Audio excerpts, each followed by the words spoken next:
Hey everybody, Nick Espinoza, your chief security fanatic here. Don't forget to subscribe. And today we're going to be talking about Robotaxis. Think Waymo or one of Waymo's competitors. Quite frankly, their surveillance. And it is really interesting. Now, I'm just going to say it right out of the gate. You've heard my preamble if you're a longtime listener. Cybersecurity is agnostic from politics, but we're not immune from it. And recently, you may have seen the unfolding drama that is going on in Los Angeles with ICE raids and protests and the National Guard and all this kind of stuff. And some people were actually in the protest side calling up Waymo cars that were showing up, and they were setting them on fire or destroying them and all of that under the guise that they would be surveillance for the police. I am not condoning violence of any way, shape, or form. I just wish we would all live in peace and whatnot.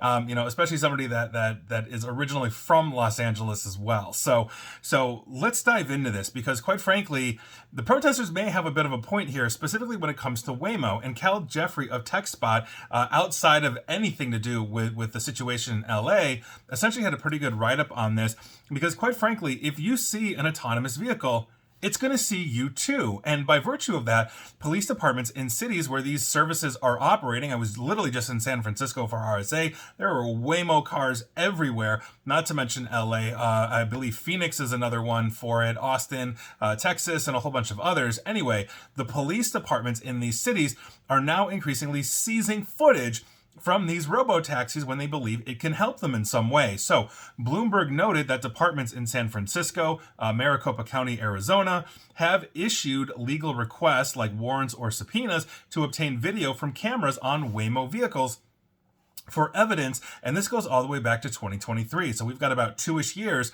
of them just simply getting these roving robo-taxi cars that are running around everywhere in these cities and, quite frankly, capturing everything. Now, according to an ABC report in 2022, so we're going back 3 years, law enforcement in Arizona's East Valley, which includes Mesa and Chandler, have been using Waymo footage since it launched in Phoenix in 2016.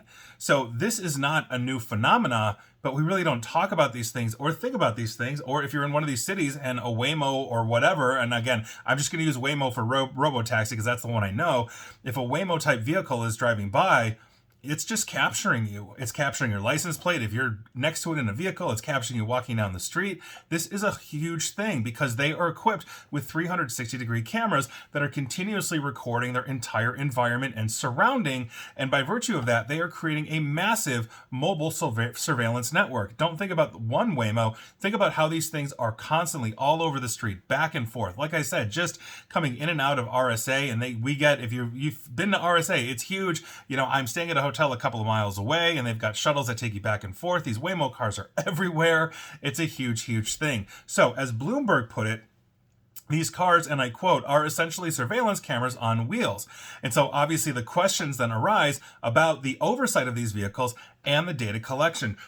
Now, autonomous vehicle companies like Waymo are basically remaining compliant, but cautiously, to legal requests. So, a Waymo spokesperson talking to Gizmodo basically said that they hand over footage only when presented with a valid warrant, subpoena, or court order, and carefully review each request to ensure that they target only what is necessary. However, basically, if you look at some of the footage that has been released and then publicly released, and they then redact clips and put in highlights, there seems to be a fine line between that corporate transparency that the Waymos of the world have, legal cooperation, and then privacy concerns of anybody caught up in this. So, for example, if they take footage of a robbery in progress and I happen to be walking down the street, I'm going to be in the footage too, even though I'm just innocently walking down the street. And if that footage is released, then boom, I'm on the 6 o'clock news. I don't know. But the rising use of autonomous vehicle footage reflects broader surveillance trends. I have done video after video after video of things like the massive surveillance network that Amazon Ring is basically doing. We've got automated license plate readers. We've got basically cameras going up left and right, closed circuit, or owned by, like, let's say the local city government. So I run a red light. Now I'm on video, with my car, et cetera, et cetera. And this is one of those huge issues because I've also done videos where it seems like the Amazons of the world are just handing over the footage and we learn about it basically, I don't want to say posthumously, but it feels like privacy's dying here, right? And so that's the huge thing. So for every request Waymo is honoring, is it really going through that transparent hoop to say, show me the warrant and we'll give you the footage? Or are they simply turning it over, in the guise of, we want more public support from the city, so we're going to basically play nice to the police, or anybody else asks for the footage, no questions asked, and then we find out about it later. And that is, quite frankly, one of my biggest concerns. So this has nothing to do essentially with what has happened in LA, but I can also understand an understandably angry population that feels intruded on if they think that these Waymo cars, as they're driving around, are taking their pictures, following them back. It's creating a surveillance network. So you turn the block and you're walking away and you're picked up by another Waymo car. Well, now it's mapping the blocks that you're walking, or where you're driving in your car, as you're being picked up by various Waymo vehicles that are moving all over the place. It's a very serious concern.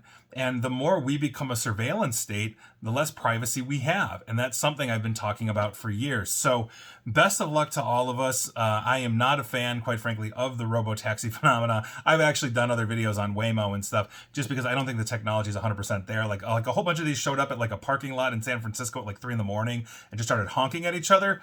Still don't know why that happened. So I'm just not a fan. But here we are, people are using them. But understand, if you're inside and definitely outside of the car, it sees all, and therefore it knows all, especially as it's interconnected with all of its other networked Waymo vehicles. And please like, share, follow me here on Facebook and Twitter at NickAESP. And please feel free to subscribe to me at YouTube as well, where hopefully I'll never be in any Waymo footage. And as always, stay safe, stay online, and please, please, please attempt to stay private, secure, and informed. Take care.